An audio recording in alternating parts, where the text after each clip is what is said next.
My boss framed me for theft and had security escort me out like I was some criminal. I spent 6 months broke, bitter, and hacking their systems at night. Then I made their entire client list think they were under federal investigation. Every deal collapsed by morning. Hello. Thank you for your continuous support. This means a lot to us.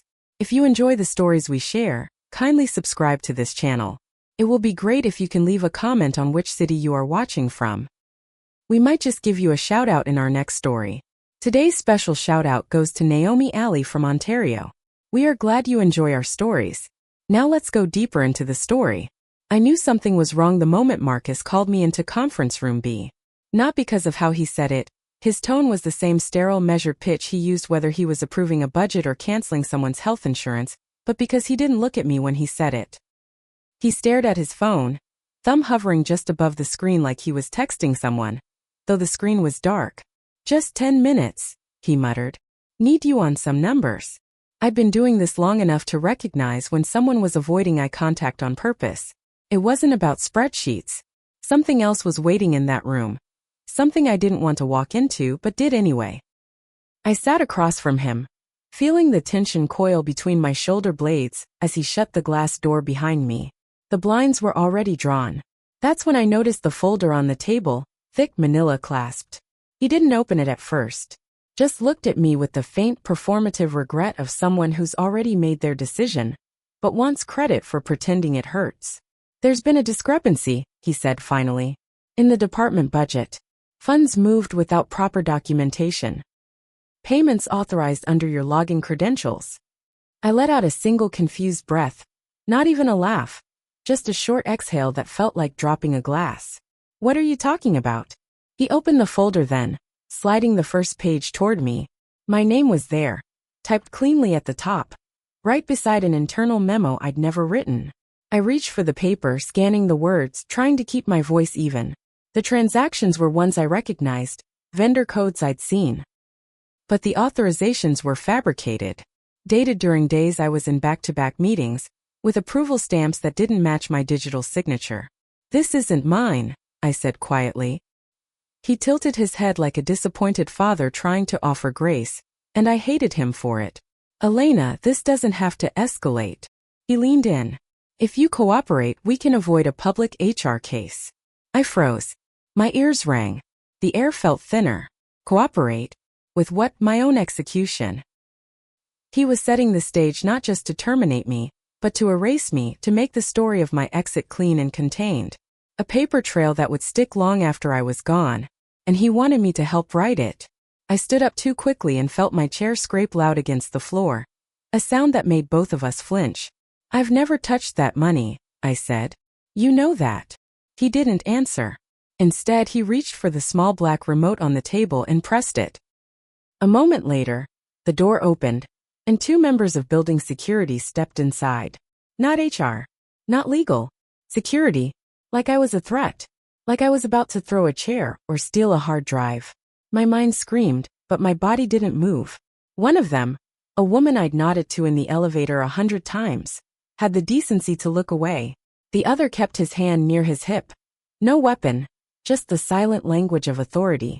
You'll need to collect your things, Marcus said. Now. As they walked me out, no one said a word. The bullpen, usually buzzing with the white noise of fingers on keyboards and soft complaints about deliverables, had gone silent. People didn't stare, but they did not look either. I caught Dana's eyes for a second. She was frozen, lips parted, halfway between rising from her chair and staying seated. She didn't move. I didn't blame her. She had a mortgage, a kid, maybe a fear of being next.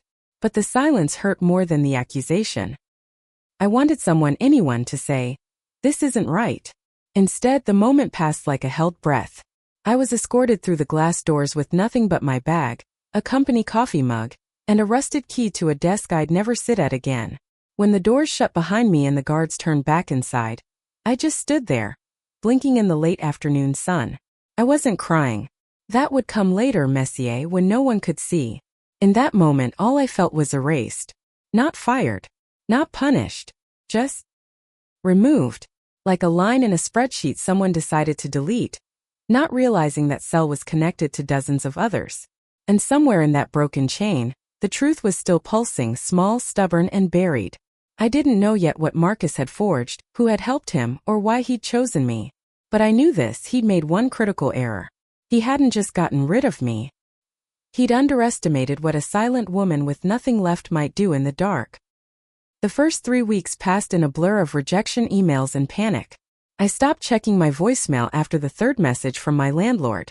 I'd never missed rent before. Now I was negotiating extensions with promises I couldn't keep. My voice thin and unfamiliar even to myself. I sold my couch on Craigslist and sat cross-legged on the floor, surrounded by half-packed boxes I couldn't afford to move. I didn't cry as much as I thought I would. Mostly I just stared. At the ceiling, the wall, the browser tabs I kept open with job postings that all seemed to be written in a different language. Everything now came with a background check, and mine had a bright red line that screamed, "Terminated for misconduct, pending investigation." At night, I stopped trying to sleep. Something about the dark made it easier to stay in motion, even if that motion was meaningless. I'd always been good with systems, databases, security layers, back-end workflows. I remembered the layout of the company's servers better than my own apartment. At first it was just memory exercises. I diagrammed things on notepads, reconstructed folder hierarchies. Then I booted up an old laptop I'd used for side gigs, wiped it clean. I wasn't trying to hack anything, not really. Just testing things, pinging old IPs, watching ports, seeing which doors had been left open. Most were closed, locked down after my exit, but not all. They'd moved fast to erase me. But not fast enough. I found an old admin credential I'd created for a shadow audit we'd once run under Marcus's direction. A buried backdoor. Never documented, never deleted. I sat there for 10 minutes staring at the blinking cursor, fingers hovering over the keyboard, wondering if this was the line. Then I typed one command. Just a peek. One look into the skeleton of the machine I'd helped build. I didn't steal anything. Not yet. Just watched. Traffic logs. Email metadata. Archive access. I told myself I was doing it to clear my name, to find some thread of proof that Marcus had set me up. But part of me knew I was lying. I wasn't trying to vindicate myself. I was trying to understand him. The betrayal didn't make sense, and that made it worse. The truth was I trusted him, not like a friend, but as a constant, a fixture. The kind of man who knew which words to use in performance reviews to sound empowering, while gutting your confidence just enough to keep you in line. He never touched anyone, never yelled, but he could fold someone in half with a single sentence. I'd seen him do it to junior analysts who thought too fast or challenged him in meetings. I thought I was different, because I played the long game, because I never made noise. Maybe that's why he picked me, because he knew I wouldn't fight back, or thought I couldn't. That realization sat in my throat for days, hard and dry and sour, and something inside me began to shift. I stopped applying for jobs. There was no point. No one would hire someone flagged in half a dozen systems with a pending investigation. I wasn't legally charged, but HR had leaked enough to kill me professionally. The story was out there. And worse, it was clean. Neat. A single folder, a single exit. No paper trail beyond what Marcus planted. But the more I watched their systems, the more I saw it, his mistake. The forgery wasn't flawless. Small anomalies. Timestamps, metadata inconsistencies, version histories that didn't match up. Things only someone like me would notice.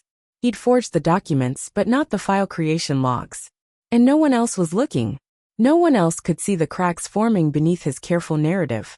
By week 7, I was keeping a notebook. Blue spiral-bound, with a coffee stain on the cover from the day I realized I'd gone through my last grounds. I wrote everything down.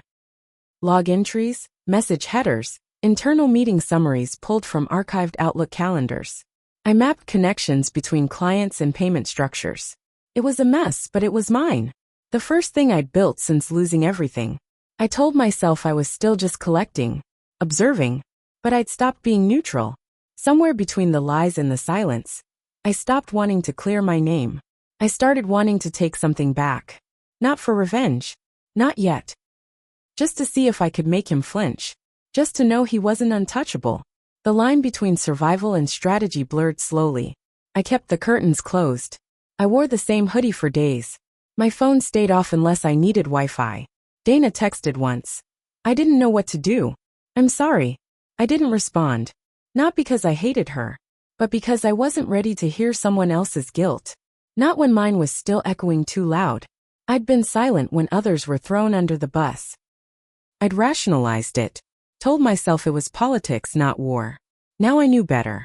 Marcus didn't play politics. He built trapdoors. And now, for the first time, I was standing on the other side of one looking back. The first time I impersonated someone, it wasn't on purpose. I was following a thread buried in Marcus's calendar. An off-book lunch he'd logged with a private Gmail handle, linked to one of our former contractors. I wanted to see if they were still in touch. I drafted a blank email from a masked account and sent a simple message. Need to confirm you're still clean. No contact from anyone yet? The reply came less than an hour later. Not since last fall. We're good. Do I need to burn anything? My heart stopped.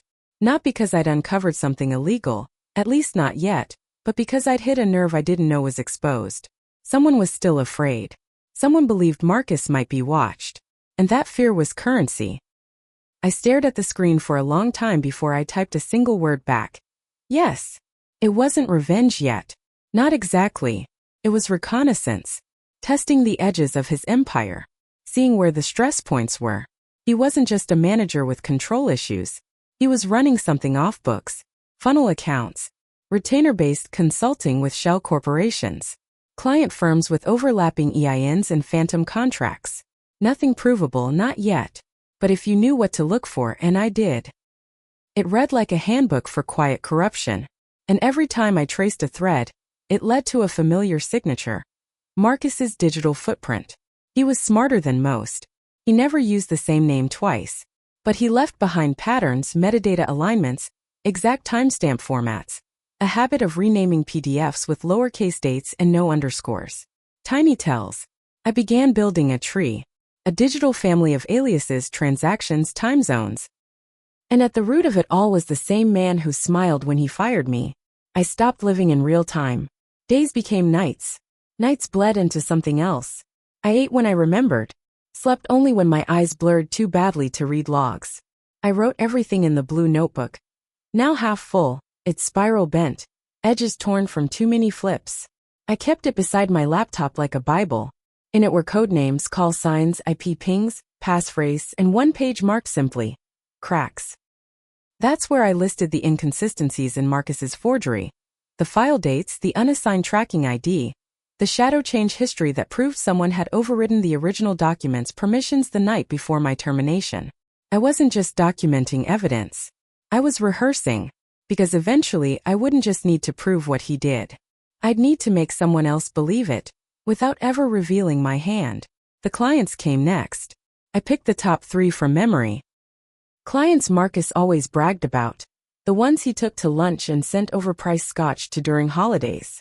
I started building psychological profiles, gathering names of mid-level decision makers. Not the CEOs. The people just high enough to panic when something smelled off. I tracked their assistants' emails, company press releases, conference panels. I created soft probes, spoofed sender IDs that mimicked regulatory domains. IRS, SEC, Bureau of Industry and Security. Nothing aggressive. No threats. Just quiet phrases like routine audit, verifying involvement of named entities in parallel investigations. I never mentioned Marcus. Never mentioned the firm. I let their minds do the work for me. People fear what they can't see more than what they know. One responded within 24 hours. A junior partner at a firm in Chicago. He forwarded the message, carefully, nervously, to Marcus's firm's legal department. I knew because I was monitoring the thread. Watching their inboxes through a remote shell, I'd quietly stitched into an old calendar sync plugin no one had deleted. The moment that internal email fired off, I felt it. The shift. The edge. Marcus hadn't responded. But legal had. A memo was drafted. A Zoom call scheduled. And just like that, the first domino wobbled. I closed my laptop and sat in the dark, the hum of the fan in the background the only sound in the room. My hands were shaking. Not from fear. From restraint. This wasn't the time to push. Just to watch. Dana texted again that night. You okay? I stared at the screen, unsure if I wanted to reply. She hadn't reached out since her apology. She was still at the firm, still watching it from the inside. I typed, "What's the mood like in the office?" and hit send. A few minutes later, weird. Legals spooked. Marcus has been locking his door. He canceled a lunch with that London client. Why? I didn't answer. I just let the silence stretch. I needed her unsure. I needed her wondering. I didn't want allies. I wanted witnesses. And if she thought I was just curious, just still bitter and broken, that was fine. That's exactly what I wanted her to think. Because Marcus had taken everything from me in a room with no windows, surrounded by silence.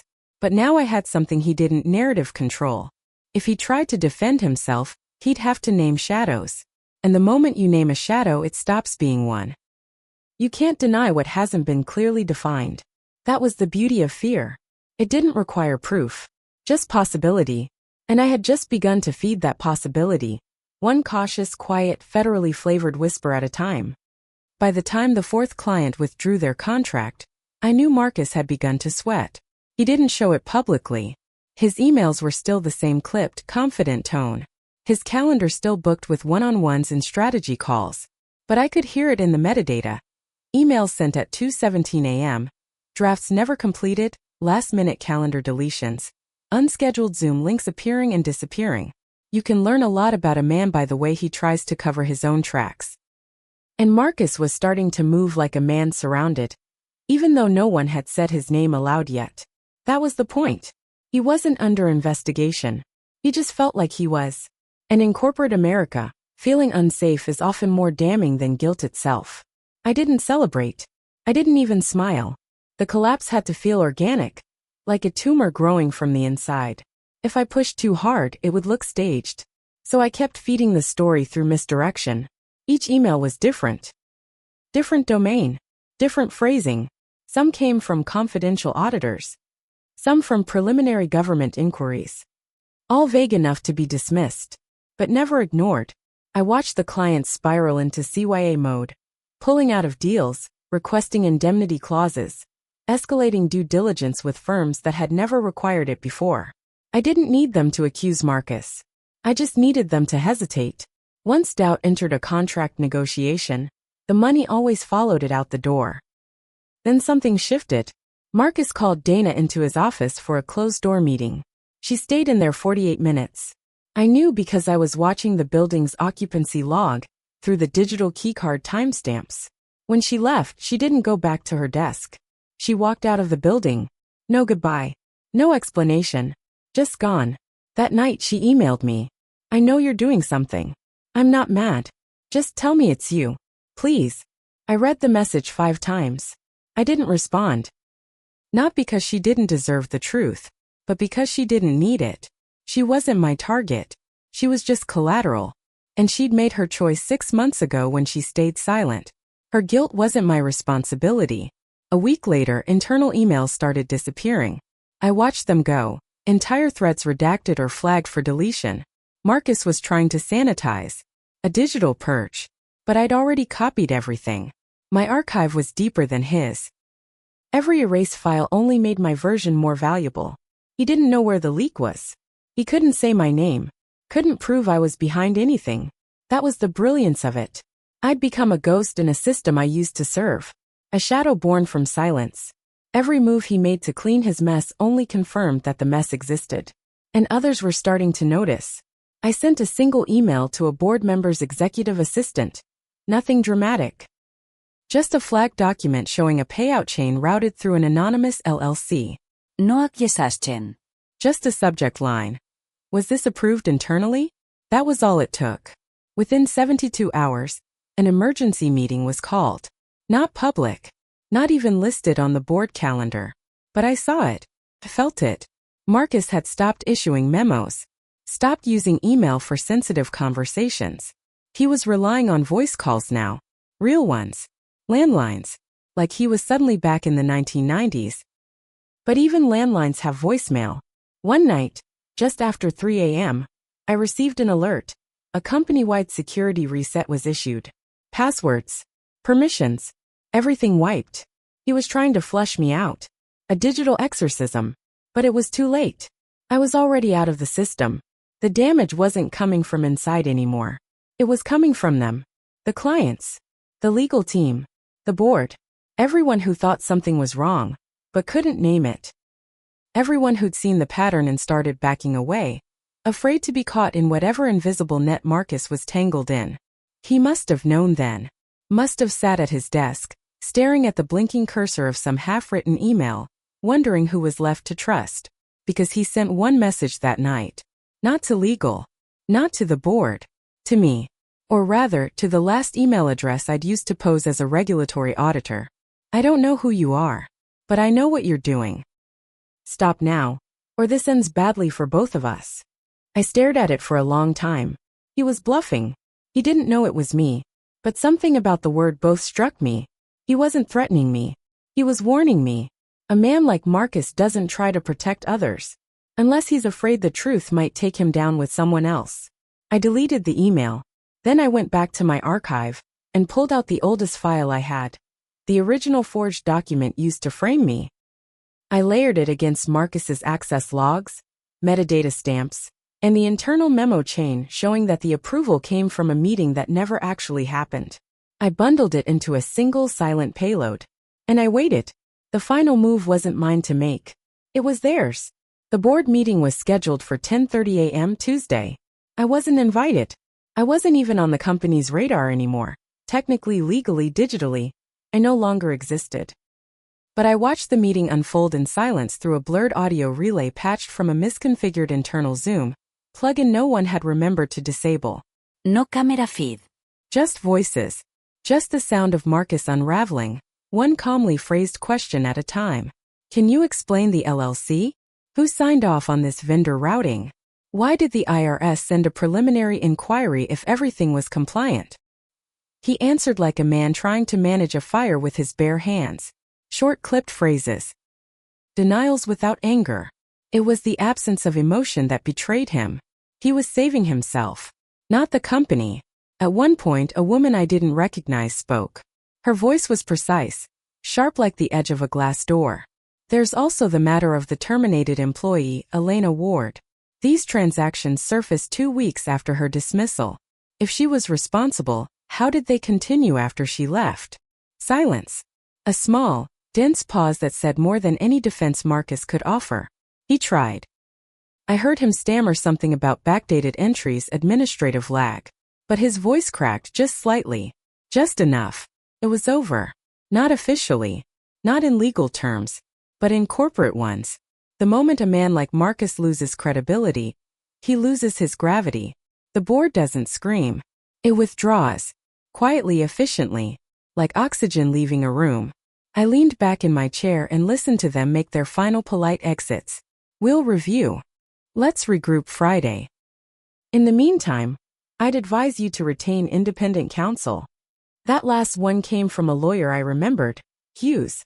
Always smiled too much during audits. Never made eye contact. He was never loyal to Marcus. Only to the firm. That's how you survive in places like that. You know when to let dead weight sink. And Marcus, for the first time, was heavier than he was useful. That night, the company's homepage was updated. His name was gone from the executive team. No press release. Just vanished. A deletion dressed as transition. The same thing he'd done to me. I stared at the screen for a long time before I closed the tab. The next day, I received a voicemail. Blocked number. No caller ID. Just Marcus's voice, shaky, raw, not theatrical anymore. Just tired. You got what you wanted. I hope it helps you sleep. That was it. No apology. No confession. Just the sound of a man trying to rewrite the ending in his favor. As if I'd burned down a city instead of walked out of it. I didn't delete it. I didn't respond.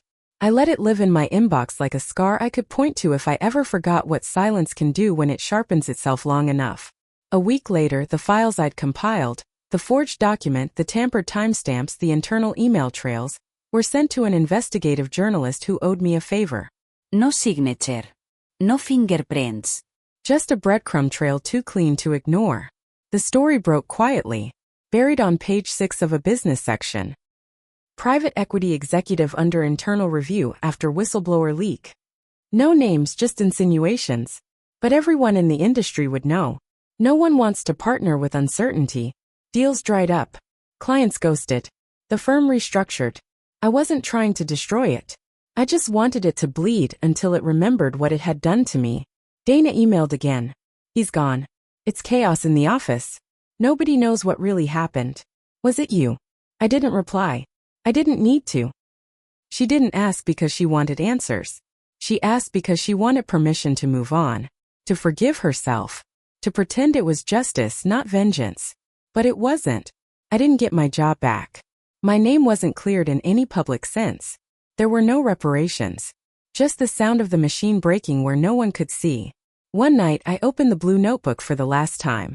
Its pages were full crossed-out notes, red circles, coffee stains, timestamps. The final page was blank. I thought about writing something there. A line. A word. Some final mark to close it. But I didn't. Some stories don't need endings. Just exits. 3 months passed before I saw Marcus again. Not in person, on a live stream. A grainy recording from a business panel hosted by some forgettable consultancy brand, trying to stay relevant. He was introduced as an independent advisor. No company name. No credentials. Just a man in an ill-fitting blazer, sitting stiffly between two louder, younger men who barely acknowledged him. He smiled when the moderator tossed him a question about crisis leadership. The smile was hollow, mechanical. His answer was vague, padded with empty phrases. Alignment during turbulence. Integrity under pressure. I watched him blink too often. He touched his tie 4 times in 6 minutes. His hand shook slightly when he reached for his water. That was all I needed. That was closure. I didn't hate him anymore. That surprised me. I thought the end would come with heat. Rage, catharsis. Something loud enough to match the betrayal. But what I felt watching him shrink beneath studio lighting wasn't vengeance. It was absence. The vacuum left behind when you've taken back everything that was stolen from you. And realize there's nothing left to carry. I closed the video before it ended. Let him fade mid-sentence. I didn't need to hear his last word. I'd already taken mine. I moved cities 2 weeks later. Nothing dramatic. Just a new apartment in a place where no one knew who I'd been. I left the blue notebook in a storage box tucked inside a second-hand filing cabinet. I didn't need it anymore. My consulting work was quiet, steady. Under a different name. Different clients. No headlines, no exposure. Just clean technical labor. I never lied about my past, I just never offered it. Some stories are meant to be buried, not because they're shameful, but because they've served their purpose. I didn't need validation. I needed peace. And for the first time in a long time I had it. Dana wrote one last time. A real letter on paper, mailed to a P.O. box I'd forgotten she knew. Her handwriting was messier than I remembered. She said she'd left the firm. Said she thought about speaking up but didn't know how. You were braver than I ever was, she wrote. I just hope you know I always believed you. I just froze. She enclosed a small photo, an old office shot from 3 years ago. Me, Dana, 2 others. Smiling over a cake with Q2 done, scrawled in red icing. I almost didn't recognize myself. I looked so sure back then. So still. I folded the letter, kept the photo. Not as a reminder of loss, but as proof that I existed before the silence. That I could exist after it too. The voicemail from Marcus stayed in my inbox for 6 months. I never listened to it again. Then one night just before the new year I deleted it. Not ceremoniously. No deep breath. Just one click. Gone. He never knew for certain that it was me. But I think a part of him suspected. That's the thing about guilt. It doesn't need evidence to survive. It only needs the space to grow. I gave him that space. He gets to live with the shadow. I get to live without the weight. I walked down to the water the next morning. Just stood there watching the surface. It was quiet. Still. No reflection, just movement. I didn't bring my phone. Didn't tell anyone where I was. Felt good. Not to hide. Just to be unreachable. That was the real revenge. Not what I took from him, but what I reclaimed for myself. I left without looking back. If this story gripped you from the first betrayal to the final silent exit, take a second to like and subscribe for more psychological revenge stories that unfold with quiet precision and emotional weight. Share your thoughts in the comments. Was Elena justified in staying invisible? Or would a public takedown have felt more satisfying? Your voice is part of the story now. See you soon in the next one.